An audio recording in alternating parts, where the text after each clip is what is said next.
আমাদের প্রাণপ্রিয় নেতা জনাব তারেক রহমানকে নিয়ে কুরুচিপূর্ণ বক্তব্য দেওয়ার প্রতিবাদ।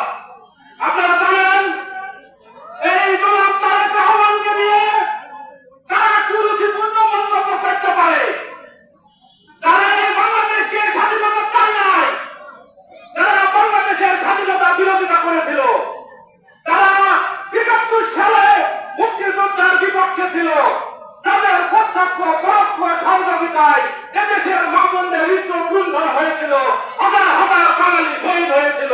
তারা এই দেশকে আবার অস্থিতিশীল করতে চায়। তারা জানে তারেক রহমান মানেই বাংলাদেশ, বা তারেক রহমান মানেই এদেশের আগামীর ভবিষ্যৎ। তাই তারা সূক্ষ্মভাবে তারেক রহমানকে নিয়ে কুরুচিপূর্ণ মন্তব্য করে আমাদের অগ্রযাত্রাকে, বাংলাদেশের অগ্রযাত্রাকে থামিয়ে দিতে চায়। সংগ্রাম উপস্থিতি, আমি আজকের এই সমাবেশের মধ্যে জানতে চাই যে আজকে এই শিলাইদহ ইউনিয়নে এসে আপনারা দেখে যান, একটা ইউনিয়নে যদি এইরকম প্রতিবাদ সমাবেশ হয়, তাহলে কুমারখালী উপজেলাতে হলে কিরকম সমাবেশ হবে, কুষ্টিয়া জেলায় হলে কিরকম সমাবেশ হবে। আপনারা সতর্ক হয়ে যান। সরকার যদি আমাদের প্রিয় নেতা জনাব তারেক রহমানকে নিয়ে কোন কুরুচিপূর্ণ মন্তব্য করেন, আপনাদের আমরা দাঁত ভাঙা জবাব দেব ইনশাআল্লাহ।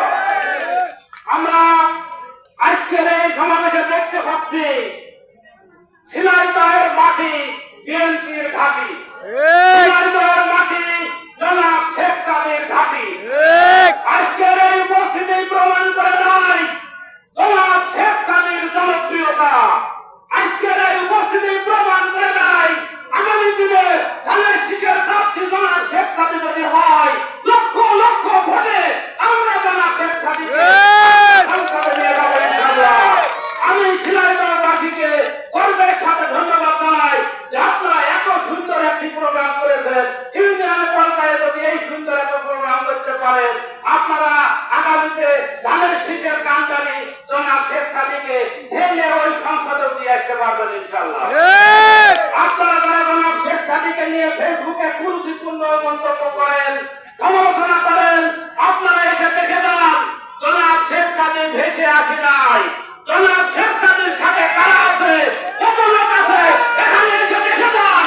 শেখ সাদি একদিনে তৈরি হয় নাই, শেখ সাদি ভেসে আসে নাই। শেখ সাদি মনে কুমারখালী খোঁচা বিএনপির ঘাঁটি, শেখ সাদির সাথে আমরা আছি ইনশাআল্লাহ। আমি দেখে বক্তব্য দেব না। আমাদের দলের ভিতরে যারা গাদ্দার আছে, যারা বেঈমান আছে, যারা ২ নম্বর আছে, আমি সতর্ক করে দিচ্ছি, আপনাদের আমরা চিহ্নিত করে রাখছি। যারা আপনারা আমাদের সাথে থেকে ২ নম্বরই করেছেন, আগামীতে যদি আমরা সুযোগ পাই আপনাদের দাঁত ভাঙা জবাব দেব ইনশাআল্লাহ। আমার সংক্ষিপ্ত বক্তব্য শেষ করছি। বাংলাদেশ জিন্দাবাদ, শহীদ জিয়াউর হক, দেশনেত্রী বেগম খালেদা জিয়া জিন্দাবাদ, তারুণ্যের অহংকার তারেক রহমান জিন্দাবাদ, জনাব শেখ সাদি সাহেব জিন্দাবাদ।